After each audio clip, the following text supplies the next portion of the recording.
All right. We are live on every possible network, channel, thingy, platform I can possibly achieve in my basement. Welcome, everyone, to Highlands to Islands episode 2. This is we'll be talking about age statement whiskeys versus non-age statement expressions that have been produced at Glenmorangie and Ardbeg, and the concept in general. So thanks for joining us. This should be loads of laughs. Our guest today is the venerable Master Brand Ambassador, Global Master Brand Ambassador for Glenmorangie and Ardbeg, your friend and mine, David Blackmore. So thanks, David, for joining us. Oh, I got to add Cam. There he is, adding him to the stream. Yeah, we're all on. Awesome. Check us out. Awesome. Okay, so nice. So we are. So you guys know this is Instagram Live. Hi, everybody on Instagram Live, and everybody else. We're on Facebook Live and YouTube Live on all the channels. On my channel, on the Highlands to Islands channel, and so yeah, we're live everywhere in the whole wide planet. Are we broadcasting live over the wireless? Yes. Yeah, we're going to commit everything to Edison talking disc and play that back in a little bit. Sounds good.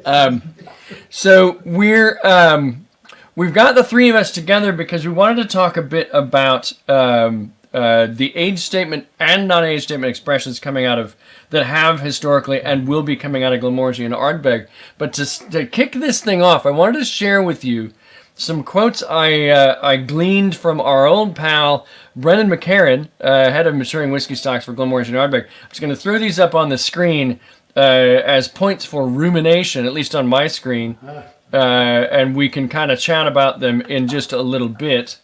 There's that, and let me get to the quotes. And there they are. I don't know if you can read those. Let's do this. I'm going to make that the full screen. Let's just do that. I'm going to solo this up so that everybody can see what's going on. But his quotes are really pretty revelatory because obviously he's on the whiskey creation team at Glenmorangie and Ardbeg, and both distilleries produce both kinds of products, both non-age statement and age statement.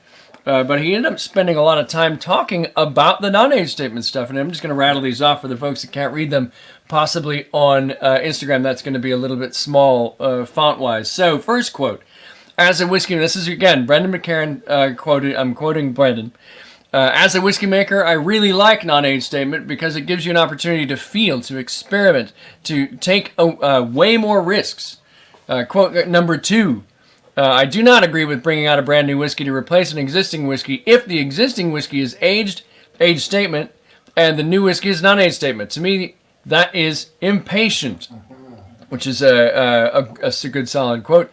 Quote 3, if you say you're never going to drink a non-age statement whiskey, I think you're missing out on some incredible stuff. Obviously, the three of us will dig into that because I couldn't agree more if I tried.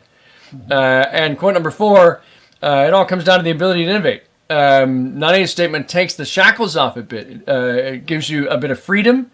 And we're pretty shackled in the whiskey industry with all the rules. So let me get back to where we've got a normal looking screen. Let's go. Dan, to say it's a normal looking screen with us three on it is a bit of a misdirection. Okay, that's a good point. You're the outlier here, David Blackmore. There we go. Thank you.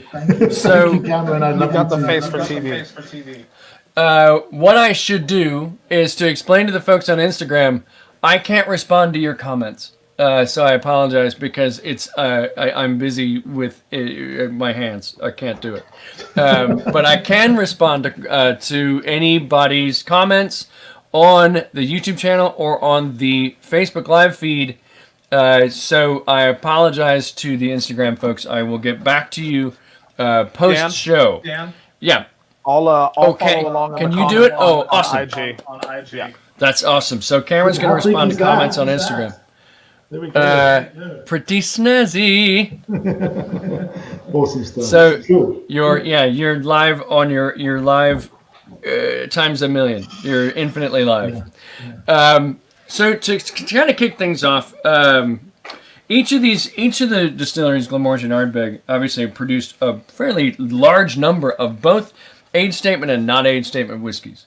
Yeah. And I've always, the three of us have talked to tens of thousands of people about this over the course of our collective careers. And I've always chalked it up to being basically two sides of a very related coin. The one side, the age statement side, I've always felt as being a celebration of a moment in time. Let's say it's Glenmorangie Original or Ardbeg 10. The idea that it takes 10 years to get there, and we know that it's been established. It's a known quantity, and for original to taste like original, it takes 10 years. For Ardbeg 10 to taste like Ardbeg 10, it takes 10 years. So it's a bit of at least to my way of thinking, from the whiskey creator's point of view, it's an admission that they don't control everything, and that it's a cooperative effort between human beings and chemistry and physics and time and nature. And at that moment, on that point, on the continuum of human existence, that's when that whiskey's perfect. So, but then on the other side of the coin, you got non-age statement stuff, which if you are a devotee of Dr. Bill Lumsden, he would tell you that the inspiration comes first in a non-age statement whiskey. The flavor in his head is what he's trying to recreate in the bottle. It's a bit like somebody, it's a rock band, goes into the studio and they're going to make a record. Nobody's heard that music. Nobody's heard those songs, including the band. They've only heard them in their heads. So they've got to reverse engineer a way for the rest of the world to hear what's already in their heads. That's what they're doing with a great number of these non-age statement whiskeys, is to recreate this thing that they've already tasted in their head. And you cannot put a prefixed number on that. So to me, they both exist in perfect harmony with one another, and they celebrate two different things within the same arena of the awesomeness of single malt Scotch whiskey. So, having said that, how have you guys spent your careers explaining why those two things exist side by side? I would like to play kind of devil's advocate, first of all, and say that just because the second approach of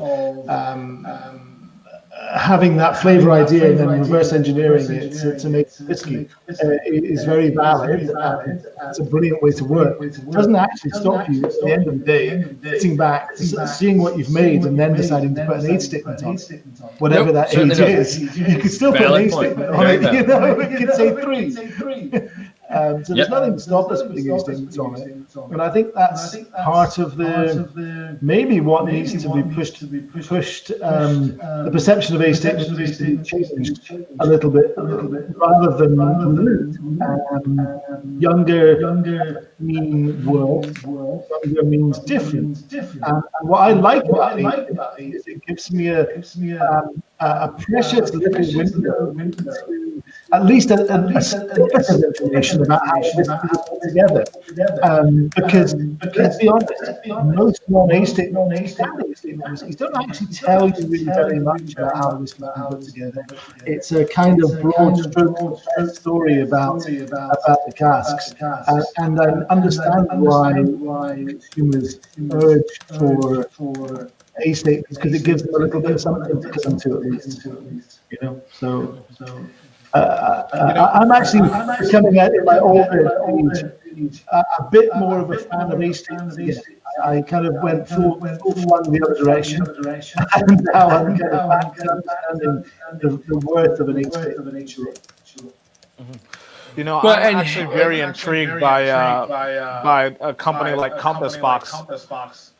You know, that tells you so much information about not only the cask that you use, but then also down to the percentages of whiskeys of specific ages that are used in some of their blends. So I actually think that might be part of where the future of age statements, lay.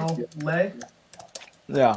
You kind of mentioned something, very interesting, David Blackmore, that age statements today and tomorrow could look very, very differently, depending on how the Scotch whiskey category continues to evolve. Well, and so David's devil's advocate point, to address that, I think I would fall back on, and feel free to disagree wholeheartedly. I would fall back on Ugadal as an example of yes, but it's a broad range. In order to achieve that flavor profile, you need some stuff that's maybe as young as 8. You need some things that are as old as, say, 14. So the age statement is skews the public's perception in ways that don't necessarily favor. Which is why I would be a big fan of the transparency way of doing things. Yes. Yeah. Couldn't agree more. Now, if you ask Bill and Brendan, they are on the fence about the transparency of things. One, because they expose the exact way they with their friends and colleagues in the industry. There's no secrets anymore, which you wouldn't ask. I don't know. You wouldn't ask Mercedes and Ferrari and BMW or the rest to tell exactly how they all are. That stuff's valuable stuff. Reasons why they're trade secrets. So it's a tough one. Dan, there's a lot of echo. Yep. I'm gonna add you to the Instagram live feed so that hopefully that either makes it better or infinitely worse. I just checked on my other laptop, and I think on the YouTube feed, listeners are hearing the echo too. Yeah. The trouble is, if it was just 2 of us on Instagram, there would be no problem. But to try to do 3, it's impossible. So I'm having to use my external speakers. Now, let me just try. Well, crap. Now that you're on the Instagram feed, I can turn these down a bit. I think we'll see. Anyhow, there you are. Hey. It seems to have lost it. Me. Good. Can you hear me? I can, and now I'm getting the echo. How about this? We're gonna try one more thing. I'm gonna switch from external to Cam. You might want to go on Instagram Live separately so that all 3 of us have audio getting fed straight to Instagram. And I'm gonna switch from external speakers to a thing. What we all got in our glasses. There we go. So this is going to get turned down. I can't tell anyone until the 22nd of September what I'm drinking. Sadly. So I apologize. Hopefully. Same as me? Yeah. Yes, I know you crossed it out. Nicely done. Hopefully, anybody want to give us some feedback? I hope that solved the echo. It should have. But we won't know if we can hear everybody until we know if we can hear everybody. So we're just gonna freaking go for it. Okay. So Cam, that was, so I'm drinking the stuff I can't tell anybody about. Cam, what do you have in your glass? I've got some Ardbeg Ugadal because we were talking about it. I know why I can't hear him. Hang on. I can't hear him because this is not not the thing that's gonna work out best. Okay. So it's live, folks. I apologize. AirPods. This is probably also not going to work, but we're going to try it. And if it doesn't work, we're going to go right back to... Okay, so can anyone hear Cameron? Am I alive? I hope they can. Am I okay? Where's Cameron's audio? What the hell? It's the best place for him. Well, I can turn this down. I can turn this down. We might have to ditch the Insta. Why can't now? Let me just have a look at. Yeah, well that sucks. Gosh, this is good. Why? Where is your audio? That's just the dumbest thing. That's a All right, that doesn't make any sense to me. Crap. Why is that not working? Sorry about the technical aspects of this thing, folks. We're working through it as fast as we can. It's only week 2. It's only week 2. That's not going to help me. Let me look at your feed. Unmute. So, Cam, your audio should be going. What the hell? I don't get it. And yet it isn't. How about this? I'm going to remove you and then try clicking on that invite again. Okay, removing you now and then. Might be because he's logged on to his Instagram account. Then his actually, you're right back here, so I'm just going to add you back to the stream. Did that work? Mic check 1 no, 2. No, it did not. Yes, Okay. yeah, I can hear him. Yes. All right, so that's Yes, obviously not going to fly. it's How working. do we Hear me? fix that? Oh, I can't hear you now either. What the hell? Okay, so here's what we're going to do. I can hear both of you. You can? You can hear both of us? Yes. What in the world is going on? Mute myself, then I'm going to unmute myself, then I'm going to mute Cam, then I'm going to unmute Cam. This is ridiculous. So I'm going to remove myself. Screw this. I'm removing myself. Hi guys. This is the case for older isn't better. Absolutely. Oh, absolutely. You know, it's only week 2, so we're getting it figured out. We're still getting it figured out. It's only week 2. It's all good. It's all good. Let's see if Dan figures out how to get back on again. He's probably. Can you imagine the words coming out of his mouth right now? Oh, I'm glad that we're not on air for it. Yeah, absolutely, absolutely. Hi. Talking about non-age statement whiskies, nobody ever asks about this either, do they? Everyone's, talks about the quality of the whiskey and how it's made rather than the age of it. And there's vastly different ages of stock in that. That was the first whiskey that came to mind for me when Dan and I started talking about doing this as segment number 2.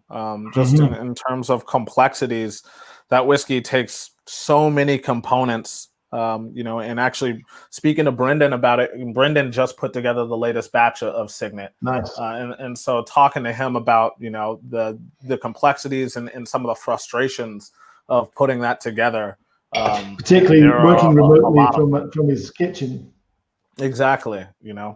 But using some whiskeys that are, in their 30s and some that are heavily sherried, high roast chocolate malt, like it's such a complex whiskey that to hit that is like, remember the scene in Star Wars where they blow up the Death Star by firing the torpedo right through that 2x2 little hole, like that's basically the threading of the needle that it takes to make a whiskey like Signet. Indeed, it's good analogy.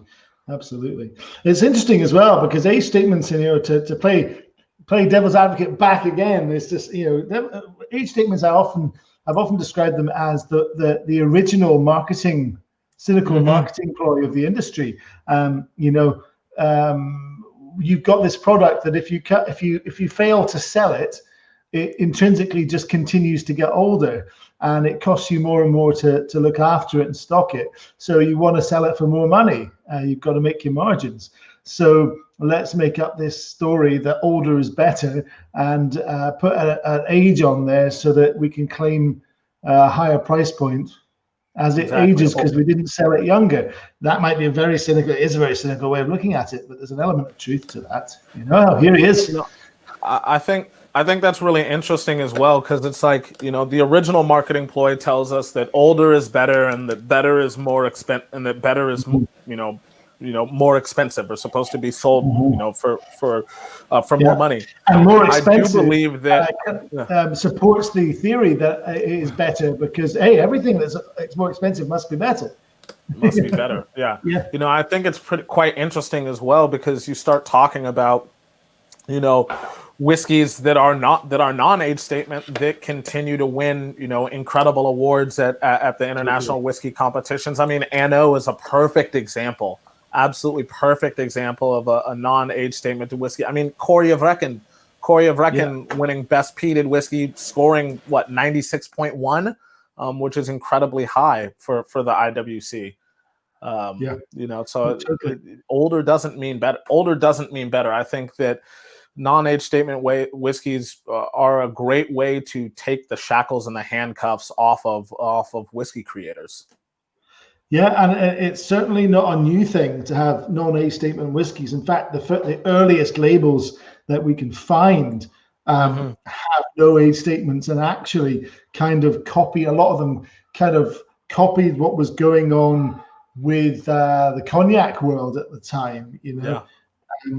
I think Glenmorangie's earliest labels were labeled OVO and VVO, old, very old, and very, very old. This was back in 18 something, I believe.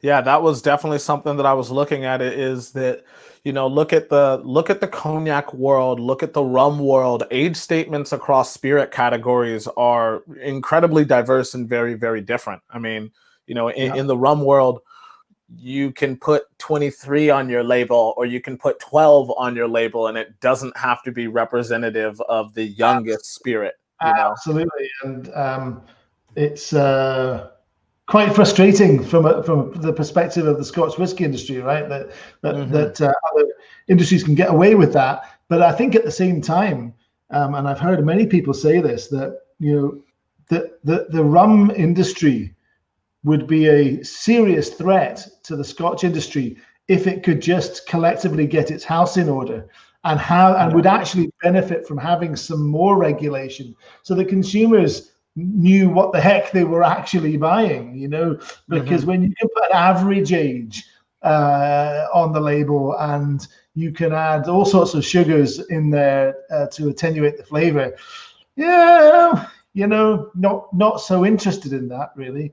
And I guess that's kind of coming back to why a lot of consumers mistrust non-age statement whiskies, because they've got used to this idea. The label is, whether we like it in the industry or not, consumers have come to expect it, and that age statement is there as something, a reassuring mark of quality. At the very least, the company has spent X amount of time making the whiskey. So it's a complex issue for sure. And that, it should be a reassuring mark of quality, but I don't think it's indicative of consistency as well, because, like barrels are microclimates in and of themselves. No two trees are alike, therefore no two barrels are alike. So just because you have two barrels that age even side by side next to each other in the same dunnage warehouse doesn't mean that you're going to have the exact same whiskey that's going to come out of them. I still think that there is an art to the blender, or an art to the whiskey creator. That it takes a definite amount of skill to be able to make this 10-year-old whiskey taste the exact same every single time. And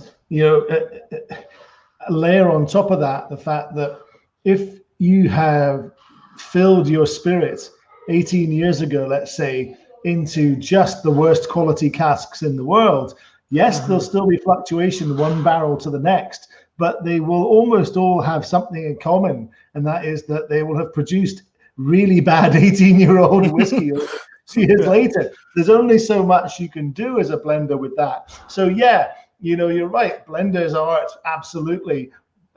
Age of the liquid is it doesn't tell you that much, but it's also down to the quality of the cask. And then we look at somewhere like Islay, which I think by and large, for some reason, Islay whiskies are often amazing young. Not just Ardbeg Wee Beastie, but I love young Kalilas and Kilhomans. Yeah, great whiskey. And it's kind of interesting. Brendan said something to me. I think it was Brendan said this to me a few weeks ago. Isn't it interesting that on the mainland of Scotland, by and large, the age statements that have kind of stuck around are 12 and 18, right? On Islay, the age statements are 10 and 16. Yep. They're younger already. So there's an intrinsic nature, it seems, of Islay whiskies being bottled younger than their equivalents elsewhere. And we're just showing with Wee Beastie that that can be taken to an extreme. And that's something new to the current drinking community. But actually, if you go back not that long, the Islay whiskies that were being sold, we know they were advertised as 3, 5, and 8, I think, right? So 3, 6, and 8 back in the day for sale.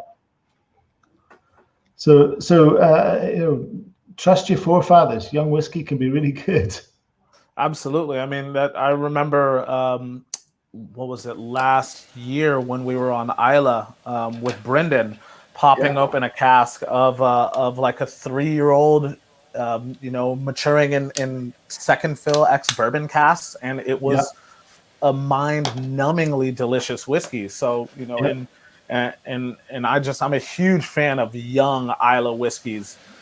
One of the reasons that I do love the Wee Beastie so much, and Dan and I were actually talking about this earlier this morning, actually, is though even though it's by nature very young, 5 years guaranteed, 5 years, but you can still taste all of the components with which it's aged in. That sherry cask very much so comes to the forefront and oxidizes, gives you kind of like this umami, like really kind of elevates the umami nature of that whiskey. And then you have the ex bourbon components, which really fill in the true Ardbegian backbone. True. Dan, Do are you you there? guys, do you have me? You can hear Yes. me? Yeah. All right. So for the future, Instagram Live is not going to work Yeah. I have to say, until. I have, back at the beginning of lockdown when I was doing some of this stuff myself, we always caused problems. That's for Yeah, sure. it's an absolute train wreck. So some key learnings there, just terrific. It's live. It's the second episode, so I beg the social media universe for forgiveness. It's not that I'm difficult, guys. If you were on Instagram, you just have to push the screen a few times and you can go onto YouTube. It's amazing. right. Yes, exactly. That's what we should do for the first few We're on minutes is just to tell people to go to the I wonder if we should Facebook get a or YouTube graphic live up streams. for Instagram that says "See us on YouTube now." Yeah, that's probably the way to handle it.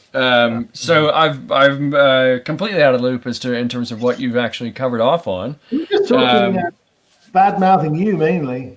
Good. No, that's part of the function of this show. So that's great. So we were just covering, just sort of rambling a bit about A statements, and I was saying how, at least in some respects, it's a kind of at least some snippet of a guarantee that there's some information for consumers. Then we Yes. talked about how back in the early days of single malts, A statements weren't very common then anyway. It's actually not a new thing, and in fact, Glenmorangie, I think, Dan, weren't our earliest known labels labeled as OVO and VVO. I think that's right. And Brendan mentioned that in his call this morning that the norm was non-age statement whiskeys, and then once the whiskey lock of the '80s kicked in, and there was a lot of maturing whiskey stock around that wasn't selling, then the Scots sort of showed up in the marketing window, telling people that they should look for numbers as essentially insurance policies. And this is what I was talking about with Cam as well. I said, one of the things that an A statement is almost the original marketing ploy of the industry, because we have a product that by its very nature, if you don't sell it, it gets older in a barrel. Unlike Exactly. a lot of things that you don't sell, they may get obsolete or all the rest of it, many products, but or go off. But ours doesn't. It gets older in a barrel, and it's costing more and more and more to store it. We're losing some of it too, so we want to sell it for more money so we can at least maintain our margins, and therefore the intrinsic ability of it to age was turned on its head and made into a positive by marketing. I'll say something that I don't know if I should say. I think that, again, this is week 2 that I've done this. I think that it is final. yeah, it was second and final week. As far as margins go, the margins on older whiskeys are incredibly friendly to the brands that are selling them. And so when you say it's a marketing ploy and that they're just trying to recoup, I don't necessarily see it as recouping. A lot of the time, I can see it as a slight overstep. Well, maybe not recouping. I think it's about it's about producing a demand, creating a demand for something that's older that isn't necessarily better, and put yourselves in the mindsets of a marketeer in a boardroom somewhere in a whiskey company in 1983, 1985, 1987, where half the distilleries in the company had been closed, mothballed, knocked down, and nobody was drinking single malt. What are you going to do? The stocks you did distill like crazy in the 70s have now become, 10, 12, 18 years old. And you need to do something with it. Exactly. Brendan's just offered a comment in the on the YouTube stream, and it reads a little something like this. I'm going to add it to the... well, there's that. And he's, I believe he's also said this. I would open my own distillery if I could. Yep, absolutely. And we would benefit greatly from that, Brendan. So please do. That'd be awesome. Oh no, that's Glencairn. Exactly. So one of the things that I was going to kind of just point out in terms of, Cameron, you and I talked about this earlier this morning, the age statement idea. Of course, you're always running the risk of losing the whiskey to the wood, because there's that razor's edge that you're riding, where what the new make or what the distillery character brings to the overall table and what the barrel brings to the overall table in time and oxidization and all that stuff. You're looking for balance, and so if the barrel begins to take over, then it's no longer a balanced whiskey, and every day that goes by, you run a greater risk of that happening. So I guess I can take that comment down now. But on the flip side of things, you typically see age statements that are, progressively older. And Ardbeg is doing a really interesting thing right now where they're doing both. They're sort of going in opposite directions at the same time and achieving vastly different results as a result. But Cam, you were a big part of what was happening in the engineering of Wee Beastie, and of course we've got we can talk about batch 2 of Trayvon. So those are, you got a 5 and a 19, and for many years when I started working on these brands in whatever the hell that was, 2005, there was 10-year, and that was the only age statement whiskey, and now we've got 3 in the permanent range. So it's a very interesting thing, and I'm sure, Cam, you've talked to Bill and Brendan and Mickey and everybody else involved in the production of Ardbeg. What's the thought there? I think it's quite interesting because Ardbeg and peated whiskeys, as they mature and become more sure of themselves, start to mature in some really interesting ways. You lose a little bit of the levity and kind of that salinity. And it does really become more a conversation between the new made spirit and the barrel that's elongated over its time. So as we see this start to play out, and Ardbeg has plans to release some more younger whiskeys as well. I do and really enjoy and some older ones as well. Embargo still. Right. Speak softly. Yes, someday, maybe. Yeah. Sorry. But with whiskeys like Trayvon, batch 1, I'll start with batch 1 first. You start to see this incredible, like almost marshmallowy, like very weighty consistency start to come out in the mouthfeel. In Ardbeg Wee Beastie, it's a little bit more ethereal and kind of pointed. And I absolutely love those two juxtaposed styles of whiskey that come from the exact same new make. Yep, agreed. And that's one of the things that we'd kind of talked about this morning was this idea of agave spirits. You tend to taste the agave more when they're young, and you tend to taste the barrel or the effective oxidization more as they get older. For me, it's always kind of been with Ardbeg that same general philosophy where if Pete brought you to the table, then younger is terrific. But to expect, let's say you're reaching back, you got a glass of Ardbeg 10 and a glass of the Lord of the Isles, from back in the day. Those are two decidedly different experiences. even just from a peat level perspective, you take the rest of it, all the flavor development of the cask, you take that out of the equation, the level of perceived peatiness is far different, even though it was the same liquid that went in. I think that's another interesting point. Moving away from Isla slightly, but going back to the idea of the 80s slump, and a lot of age statements kind of grew out of that because there's a lot of whiskey sitting around aging that hadn't been sold. The other element here that's kind of interesting to think about in terms of the quality of the whiskies is that I suspect back in the day, a lot of that whiskey was, when it was distilled and filled into casks, intended by the people who did it at the time, they assumed it was going to end up in a blend.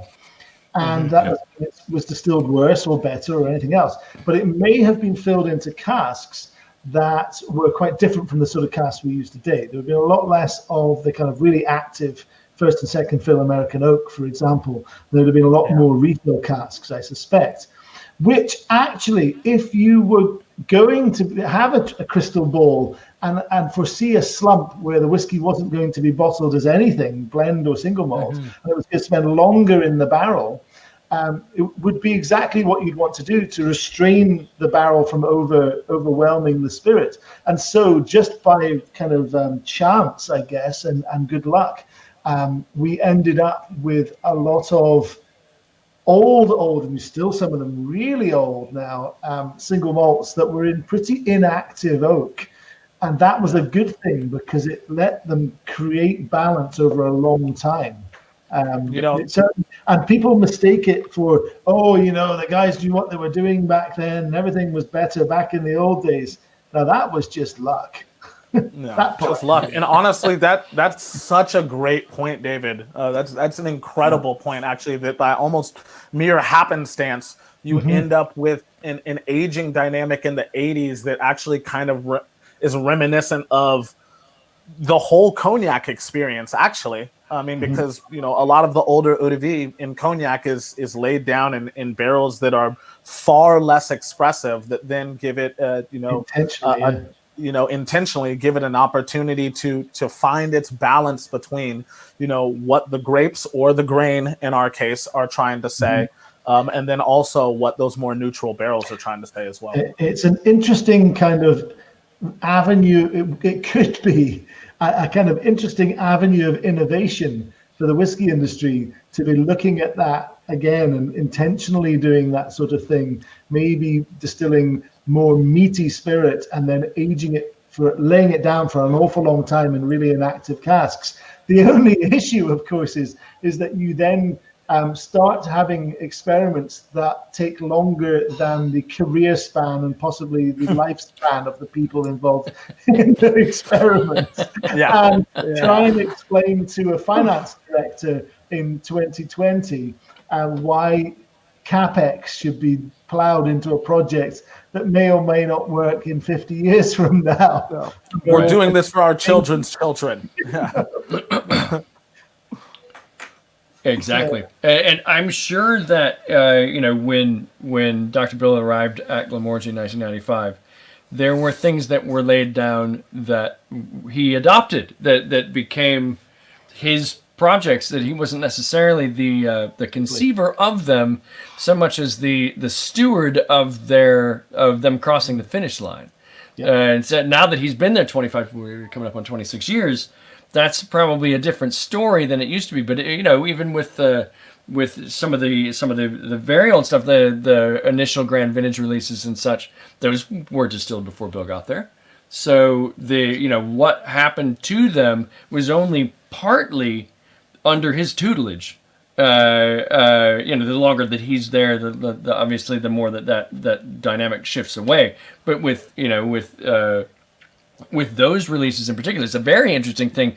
Glenmorangie 1963. You reach back to these sort of iconic bottlings, and it's very interesting to see how the nucleus of an idea began a long, long time ago, and it passed down. It ended up in different people's hands, and became a thing based on the stewardship at the time that the release actually happened. And I imagine.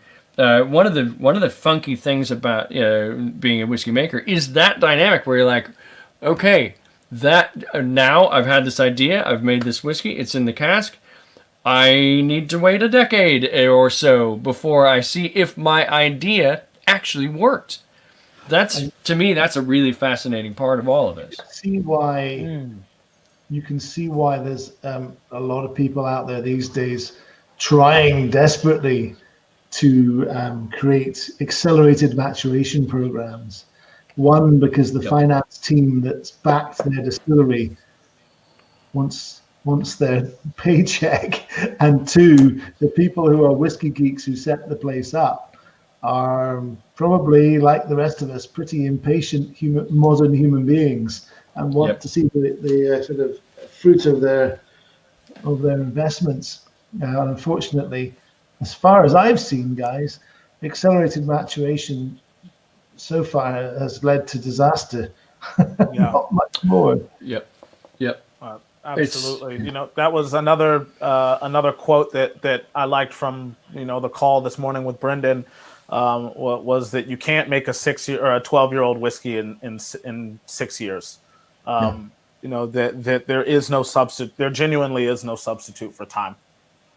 Right. 100%. And you can look at it under all of the spectrographic analysis that you want to, and try to recreate the chemical environment that shows up in the same way that it shows up when you analyze the actual 12-year-old whiskey.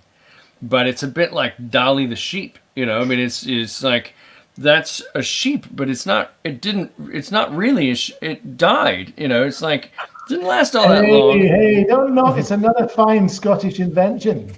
But it crapped out. It wasn't, you can, it's okay, with apologies to Dolly, it's a bit like, how long have we been trying to master fusion energy?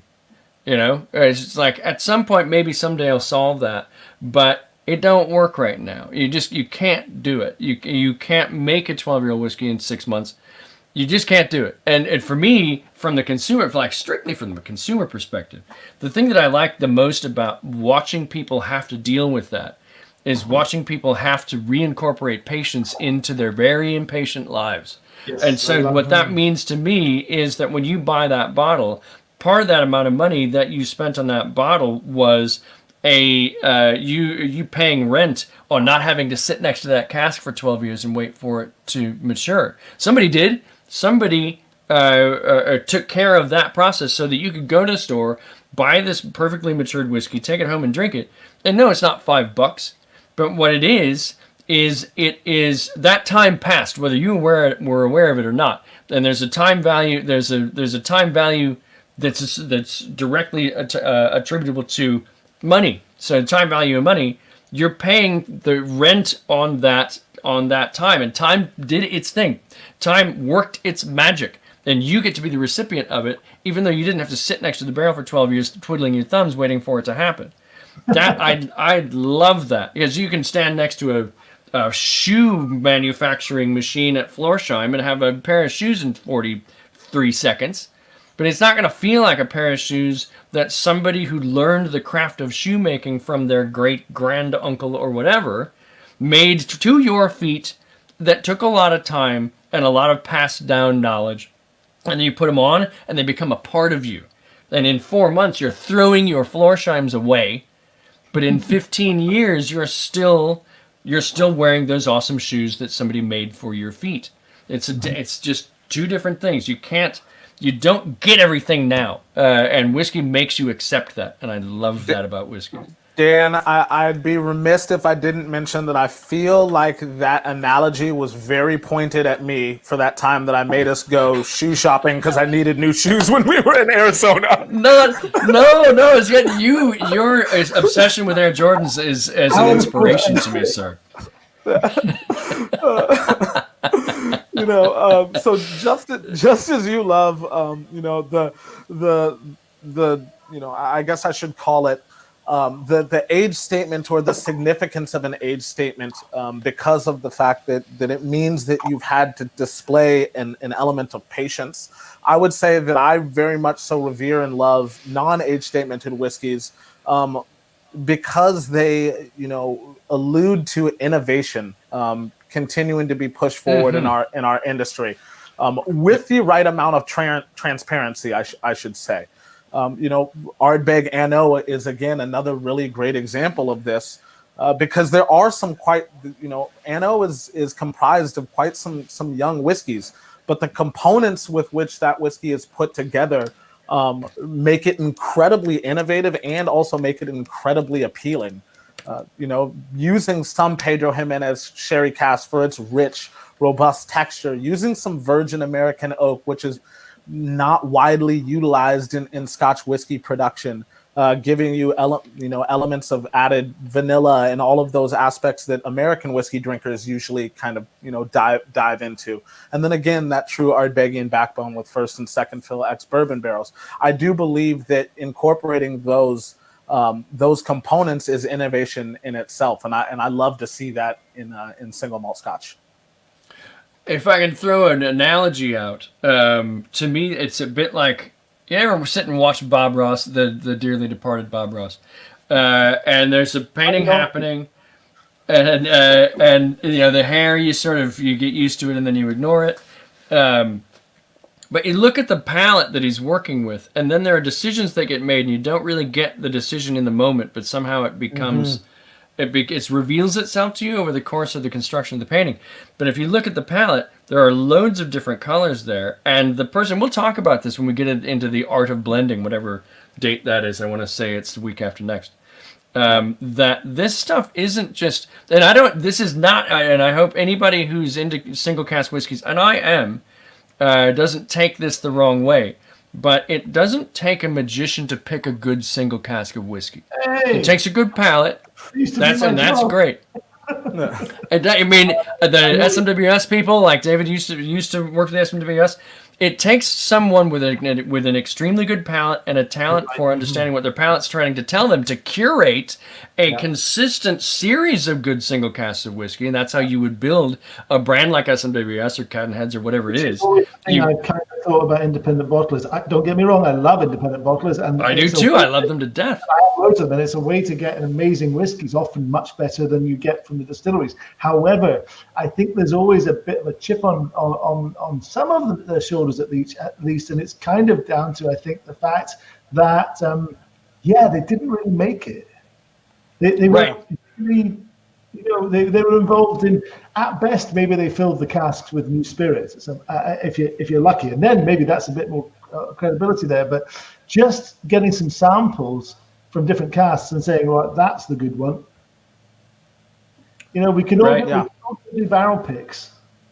Right. Yeah. What is the skill there? It's good fun. Right. It's good palate.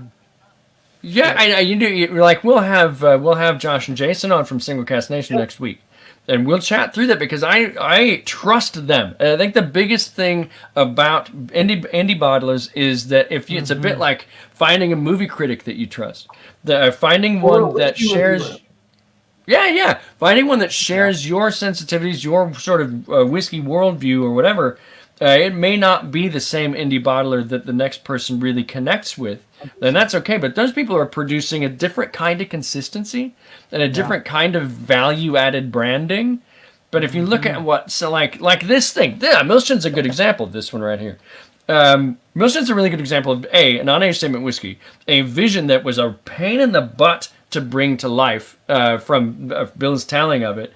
And they wrestled with it and coped with it and grappled with it for quite a long time. And it ended up being, there was one idea, and it ended up being a marriage of two ideas.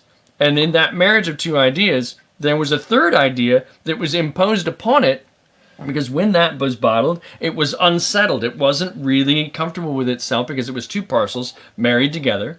And then it ended up in the bottle. And when you drank it, it was lovely, but it felt a little bit like two parcels. And then 5 years later, you crack a bottle of Milston, and it is sublime because there's an element of that no one could have predicted or controlled, but it existed because Bill had the vision to say, damn it, this is what I want. This is what I want to see happen, and we're gonna do it. Even the packaging reflects that. Everybody hated the packaging except Bill, and so he won. And the packaging is, and I love it now. But when I first saw it, of course, I think like everybody else, it's like, is this TGI whiskey? Is this some kind of crazy Deep Eddy product or something? And then it became. It's a bit like when Bob Ross does the thing, and you're like, oh, he screwed it up. And then all of a sudden it's perfect. That's the blender's art to me. That's where non-age statement whiskeys start to really say their piece to the consumer. I stand for a thing. What? I'm sorry, I missed that. Bob Ross of whiskey. That's what I'm going to call him. Well, I saw the wig that he wore in the Wee Beastie video. It's a little too white to be Bob Ross, but quite wiggy. No. Gents, I have about 5 or 6 minutes, I'm afraid. Cool. And before I have to jump, but don't let that mess up the conversation. You'll probably have a better time without me. I actually before you jumped off, there's a bottle over your left shoulder that immediately for me I started thinking of when we started talking about age statemented versus non-age statemented whiskeys. Signet is one of the whiskey world's absolute favorite whiskeys, but I'm not sure that people completely understand the complexity and the gambit of ages that go into making that whiskey. I'd love to hear your thoughts on what it takes to bring a whiskey like that to life. Wow, I mean, the only guys that can really explain it fully are Bill and probably Brendan these days, but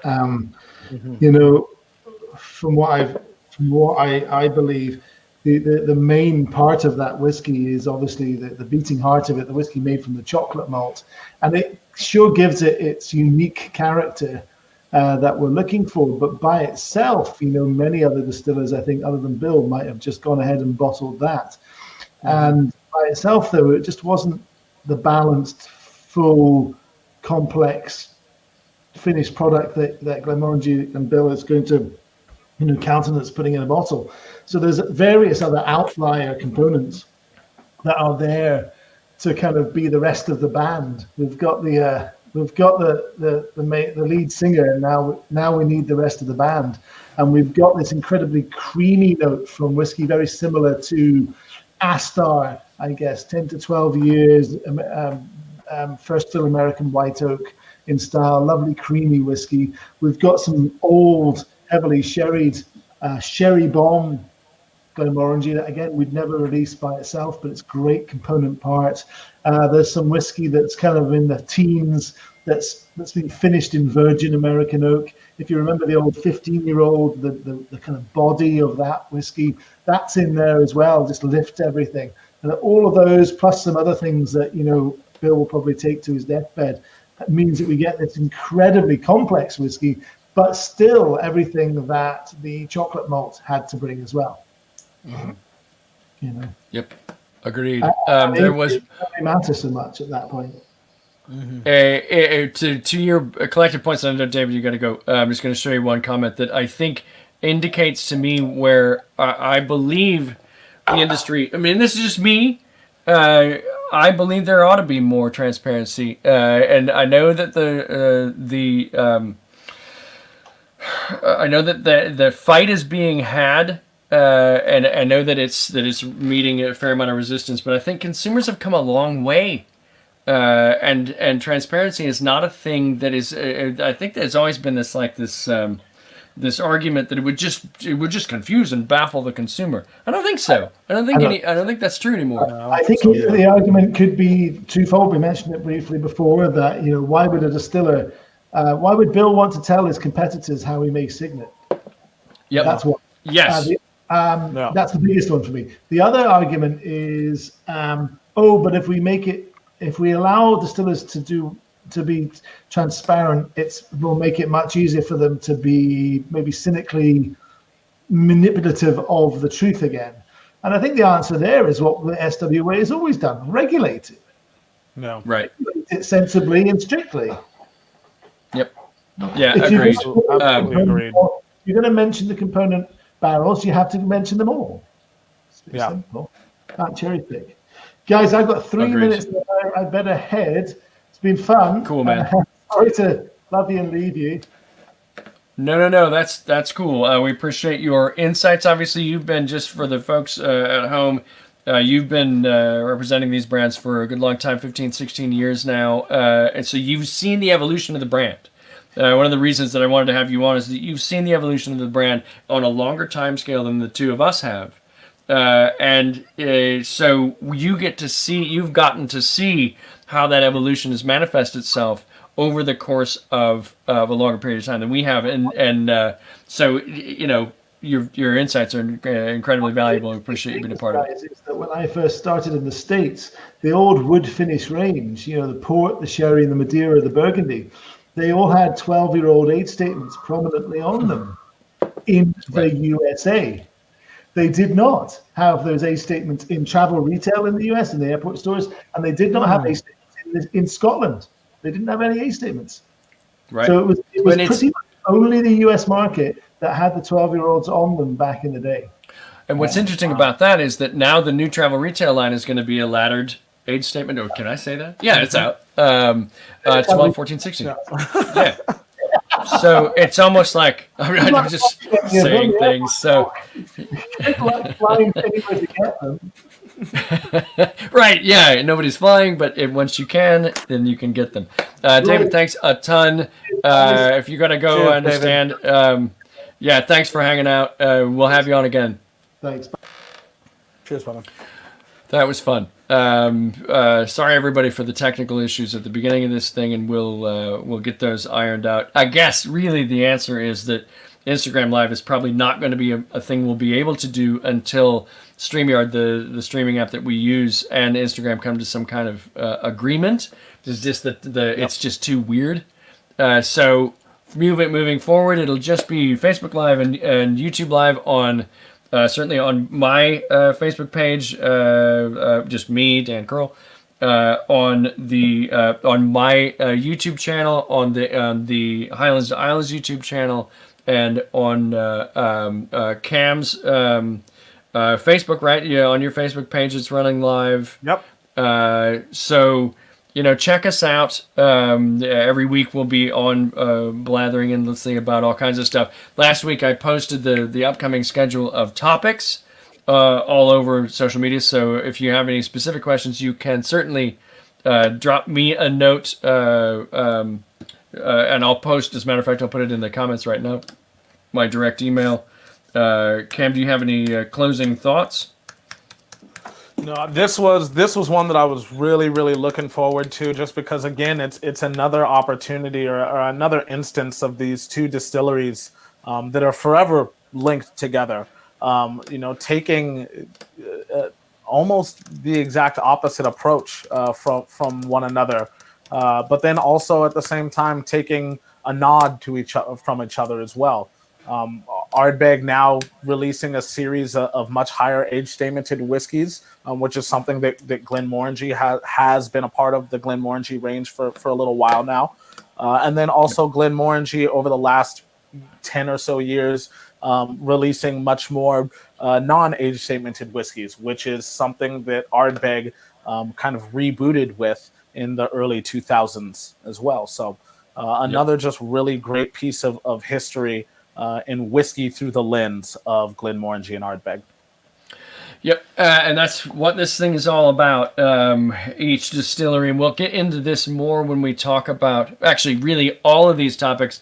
There will be a connective thread that one distillery actually does inform the other and vice versa. There's a hidden synergy there that doesn't meet the naked eye, because the whiskeys are so different and the regions are so different, but there is a connective tissue there that we both find incredibly intriguing, that we feel like viewers of this of Highlands to Islands will find intriguing as well, and hopefully will inform their enjoyment and appreciation of the liquids in the bottles.